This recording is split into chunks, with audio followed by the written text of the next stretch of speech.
to the show tomorrow night. It's got night. a dark kind of like vibe and like metal, new metal kind of like to it.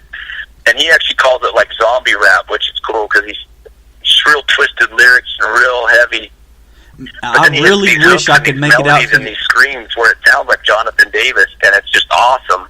But then he's got these cool beats and everything. He actually opened for us at the Whiskey A Go-Go last year on our tour, and he told me the same story, where he's like, oh man, I saw you when I was 14 years old and playing with Soulfly at the Whiskey or something like that, and we just hit it off and became friends, and he's just a super down-to-earth, polite dude, and he's like, if we ever get a chance to like do some shows, and so we're like, let's give this guy a shot, and do it. So he's coming out with us for 43 of the 58 shows, and he's like, woo! Damn.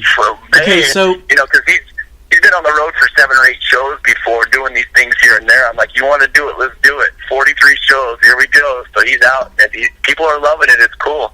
He's just bringing a different vibe to it. It's kind of like new metal meets hip hop. All right, cool.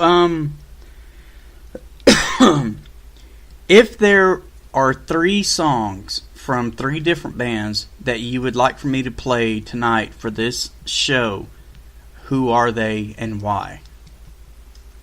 Well, I better pick metal because that's what it could be whatever you want because I play. You could be whatever you want. I can play metal, rock, country, rap. I do it all because I, like you, am a fan of music. Faith No More was always one of my favorites when I was a kid because they covered it all. And Hemlock does have a lot of variety. And, we have some parts that might sound like Deicide or might sound like Cannibal Corpse, real guttural, heavy stuff. But then we have some 2-step punk parts that might sound like Total Chaos meets Rancid or something, And then we have some really, really chunky Hatebreed, Propane, Pantera, Southerny, and we mix it all in a blender where we've got punk, we've got thrash, we've got some Slayer parts, we've got some hardcore breakdowns, death metal things. And Faith No More was always one of my favorites because they did new metal, they did punk, they did hip-hop, they did, all. So we better play at least one Faith No More song. Which Faith No More song would you like to hear tonight? They're all so good. I recommend Mike Patton era. Of course, yeah, Mike Patton, my man. You know what? Go ahead and play "Surprise You're Dead." That was because nobody would play it, but because you will. "Surprise You're Dead" off of that second album, I guess technically, but hell yeah, and that's a heavy ass song, dude. "Surprise You're Dead." That's a heavy ass song too. So. All right, and you better play "Propane" because I love him. Toured with him in Europe twice. All right, which song? Oh, man, now you're going to make me think of titles of songs. Oh, man, what's a God Size? That's a good one.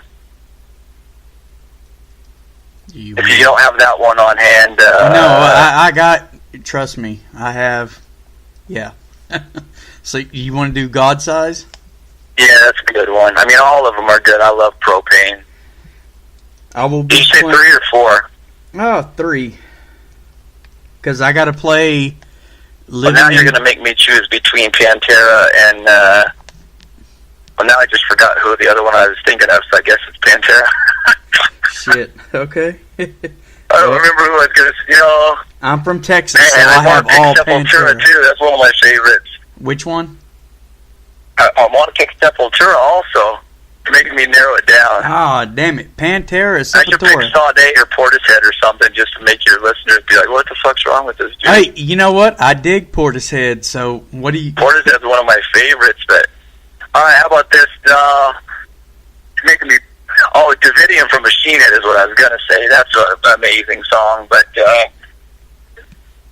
Oh, man. I'm sorry for putting you on the spot, Ro.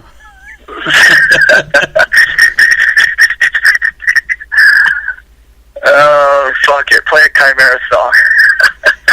You want to play a Chimera song? Which one? We played with them at the Max Stack. That was awesome. Well, you also played with 36 What's that Crazy song? Fist. In This Present Darkness? I don't know the name of the song, but that song, that's a good one. But you also played with 36 Crazy Fist.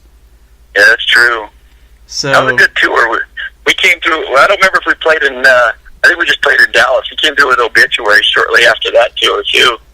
But that was only in Dallas. We didn't play Wichita Falls. No, I'll play Perseverance from Hatebreed. That was a good one. Perseverance from Hatebreed. Yeah, we talked about Hatebreed, and those I just saw that. I hung out with them just like a month ago up in Omaha and in Des Moines. It was cool. And Sean, the old original guitar player, come back and play 3 or 4 songs with him at the end. It was hot. It was badass. Hell yeah. So what do you think about the new stuff from Hatebreed? I love it.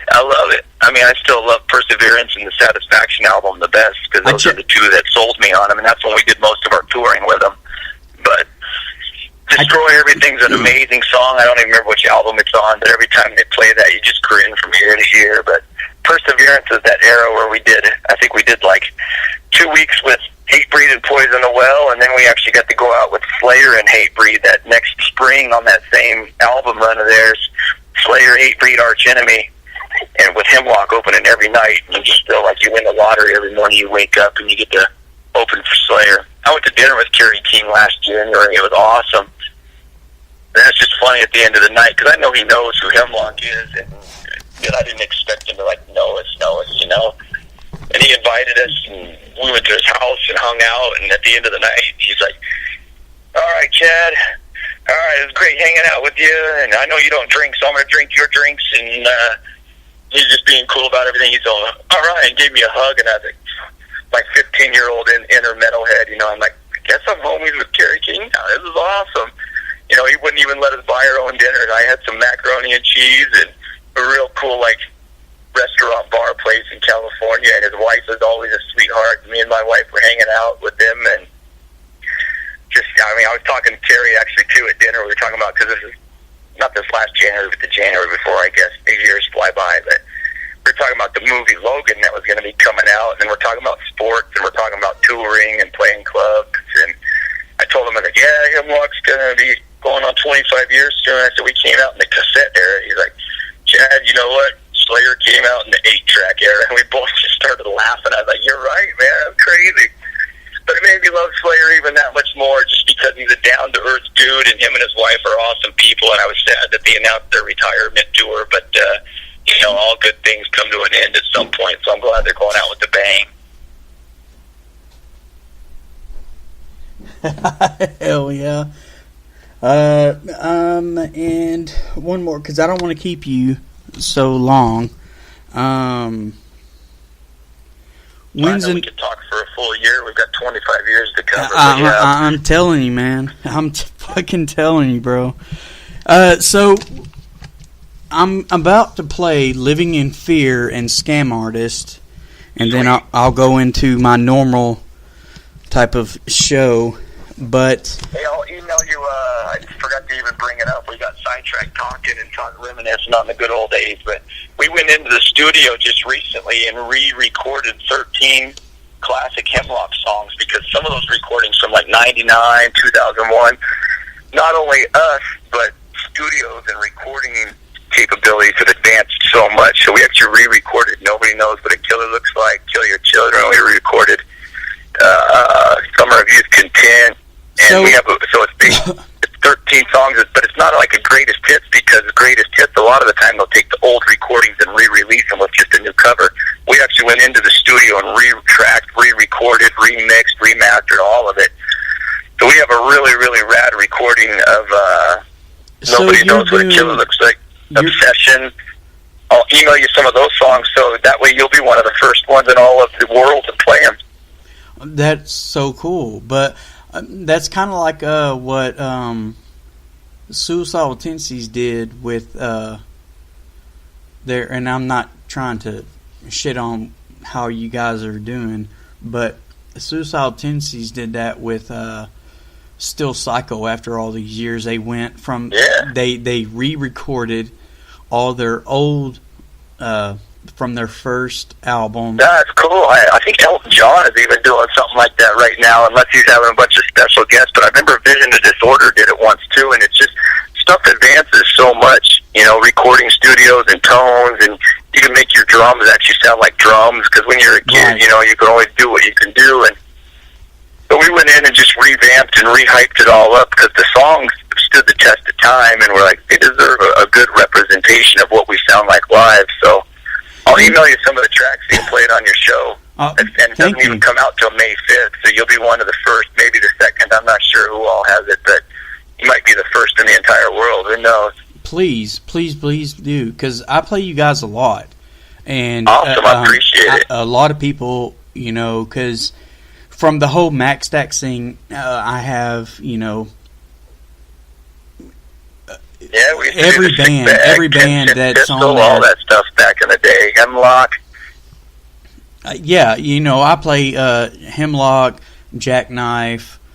We played with those guys a bunch. I play, and even my old band Sick Bag, I play, whenever I'm doing a special type of show, I add all the bands from the original Max Stack lineup, and that would even include... That's how I always remember and picture Wichita Falls, Texas, as that era, for sure. Right. But it's cool because now we're seeing some of those same people and diehards from back in the day, but now some of them are starting to even bring their kids to shows, and we're getting a whole new wave of metalheads, and it's awesome. Exactly. So, Chad, thank you for... Well, hold on. I have maybe one more... I just, it's years and years and years. It's like I want my listeners to know who you are, because I appreciate it. You guys have been kicking the road so long. If any of your listeners are listening, we are HEMLOCK. We love to rock, and we appreciate all the love and support because we love smiles and headbangs. So go on YouTube and watch some funny videos. We got a rad video that we filmed in Venice Beach, California, called Revolution. And if you dig it, leave a little comment on the bottom. Let us know what your favorite part is. We dressed our guitar player up like the dude that goes down to Venice Beach and wears a turban and rollerblades and plays guitar. We dressed our guitar player up like him. A woman's robe from Walmart, and rented some rollerblades, and he plays guitar. It's epic. And speaking of guitar player, I know Yeezy, I guess that's his name. Jezzy, yeah. Yeah, he just had a baby. No, that was actually Aaron. Oh, is he on? Yeah, different guitar player. Yeah. Aaron actually quit the band about 2 years ago, and he just had twins. Him and his girl. We're still friends. We actually just saw him a week ago up in Denver, Colorado, and they had twins, but because twins is a high-risk pregnancy, they came out kind of preemie. They were only like a pound and a half or something. They were super small, and everybody was worried that they weren't going to make it, but it's been 3 months, and we went and visited him and his little babies, and he's got one little boy and one little girl, twin, and they look healthy, and I think they're like 7 pounds now, so they're doing good. They're doing really, really good out there. So you have replaced him on guitar? Yeah, we actually got James. I guess it's been a little longer since he quit. We got James actually when Aaron quit, but James has been in the band almost 6 years now, 5.5 years, something like that. Man, time flies when you headbang as much as we do. Right, and that was one of my questions that I was going to ask about the history of HEMLOCK, because you guys have been around for 25 years. I know you have been the one solid member. Brian had to... Yeah, my brother Brian, our drummer, he started the band with me when I was 15 and he was 17, and he was in for like 9 or 10 years, but then he had to quit in the middle because he actually had a kid, and at the time he had a different crazy girlfriend, and and it's not easy. Right. It's hard. You go out on the road and you don't make jack squat, but you just go out because you love it and you do it. And so I got a different drummer to fill in for a year, and that guy, couldn't handle it, so you get a different drummer to fill in. And we went to Japan in 2008, and we had a drummer that was playing with us at the time, and we got so wasted, even though we told him, like, dude, we got to interview at the radio station. We're in Tokyo. We got to be respectful and cool. We got to interview and a meet and greet autograph with fans. And the vending machine in the hotel in Tokyo had big old tall boy beers in it. I was like, I know you like to drink, but just take it kind of slow, because we'll wake up at like 7:30 a.m., which is the middle of the night for us. Motherfucker drank so much that he was like touching the air. He couldn't even like hardly walk, and he was just so spaced out that he couldn't even sign autographs for the fans. So he's just laying there like, I was embarrassed. So after that tour, we were only over in Japan for 2 weeks. Luckily, he was able to do all the shows fine and everything, but it just sucks because he wasn't respectful to the fans. He's been in the band for about a year at that point, but I